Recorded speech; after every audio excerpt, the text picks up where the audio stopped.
एक बात मुझे आपको नोट करवानी है, 15 जून से आज की बात का टाइम बदलेगा। जो शो 9 बजे होता है अब 8:30 बजे से शुरू होगा। बात मध्य प्रदेश के मुख्यमंत्री मोहन यादव के एक फैसले की कर लेते हैं जिस पर सियासत होनी तय है।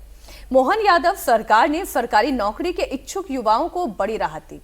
मोहन यादव सरकार ने 23 साल पुराने 2 चाइल्ड नियम को समाप्त करने का फैसला लिया।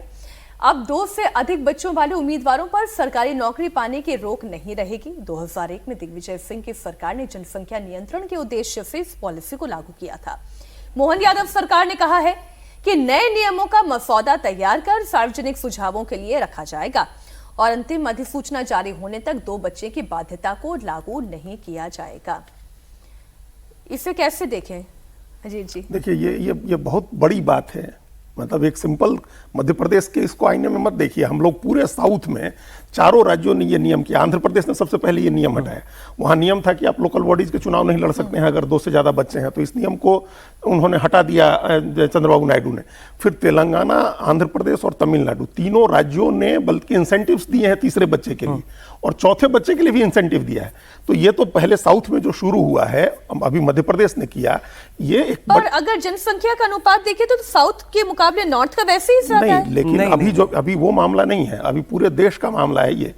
अभी एक इकोनॉमिस्ट की पिछले महीने की रिपोर्ट है, बहुत डिटेल्ड रिपोर्ट है, जिसने कहा है कि 2060 तक भारत की आबादी जो है बढ़ करके 165 करोड़ होगी, लेकिन उसके बाद इतनी तेजी से गिरेगी कि हम लोगों 100 करोड़ पे आ जाएगी, 100 करोड़ के नीचे आ जाएगी 2100 तक जाकर के जब चाइना की आबादी भी 100 करोड़ से नीचे आएगी, 95 करोड़ के आसपास होगी, उस समय भारत की आबादी भी गिर करके आबादी ज्यादा हो जाएगी। इसमें देखिए जो 2.1 होता है TFR कि एक महिला कितने बच्चों को, उससे क्या होता है रिप्लेसमेंट की आपकी डेमोग्राफी जो है जनसंख्या वो उसका संतुलन रहेगा।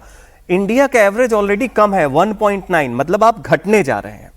कुछ राज्य जो है हिंदी पट्टी के, उनका चूंकि लेट ट्रांजिशन शुरू हुआ, उन्होंने लेट अपनी जनसंख्या बढ़ानी शुरू की। साउथ वालों ने पहले बढ़ा लिया था, लेकिन दिल्ली का TFR आपको पता है कितना है? 1.3, 2.1 चाहिए। हिमाचल और उत्तराखंड ऑलरेडी फर्टिलिटी रेट जो है इनकी कम हो चुकी है, रिप्लेसमेंट से कम है। वैसे स्थिति में क्या है कि इंडिया एज ए होल, जिसको आप डेमोग्राफिक डिविडेंड कहते हैं, वो कम होने वाला है। दूसरा क्या है, पॉपुलेशन बॉम्ब का एक मिस्टेकन थियरी 1950 से चल रहा है, खिला नहीं पाएंगे। उसके चक्कर में आपने ये फॉल्टी पॉलिसी लाया, क्योंकि आपकी इकोनॉमिक प्रोग्रेस नहीं हो रही थी।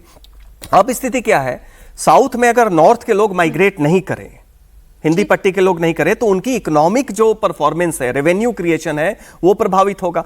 अगर वो स्थिति नॉर्थ की भी होने लगे तो फिर देश उससे प्रभावित। ऐसी स्थिति में ये इंसेंटिव चंद्रबाबू नायडू ने तो 30,000 दिया है, घोषणा की है 95,000 रुपए। हाँ, और चौथे कर रहे हैं 4 बच्चे के ऊपर। तो इसमें एक दूसरा बहस अलग है कि महिलाओं से भी आप पूछिए, लेकिन सवाल ये है कि जो डेमोग्राफी है, जो आपकी इकोनॉमी है, उसमें एजिंग पॉपुलेशन बढ़ती जाएगी और वर्किंग पॉपुलेशन घटती जाएगी।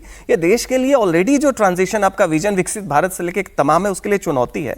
तो उसमें मोहन यादव का जो पहल है वो राष्ट्रीय, अगर आप आर्थिक और राष्ट्रीय सुरक्षा की दृष्टि से भी देखें, वो बहुत ही सही समय पे सही कदम है। चाइना भी उठा रहा है इसको, वहां तो काफी ज्यादा उन्होंने जो चलाया था 1 चाइल्ड पॉलिसी, अब जाके वहां पे ज्यादा बच्चे अच्छे हैं नहीं। कुछ अब हम लोग को ना जनसंख्या नीति राज्यवार बनानी होगी। जैसे बिहार में जो फर्टिलिटी रेट है वो रिप्लेसमेंट रेट से ज्यादा है, उत्तर प्रदेश में फर्टिलिटी रेट रिप्लेसमेंट रेट 2.1% से ज्यादा है। तो इन राज्यों की अलग पॉलिसी हो, उत्तर प्रदेश, बिहार जैसे पॉलिसी अलग हो, मध्य प्रदेश की, और जब बंगाल जैसे स्टेट में 1.9 है, तो ऐसे स्टेट्स में जहां कम हो गया रिप्लेसमेंट रेट, वहां पॉलिसी अलग करिए। के हिसाब से ये फैसला भी आप लोगों को सही दिखाई दे रहा है।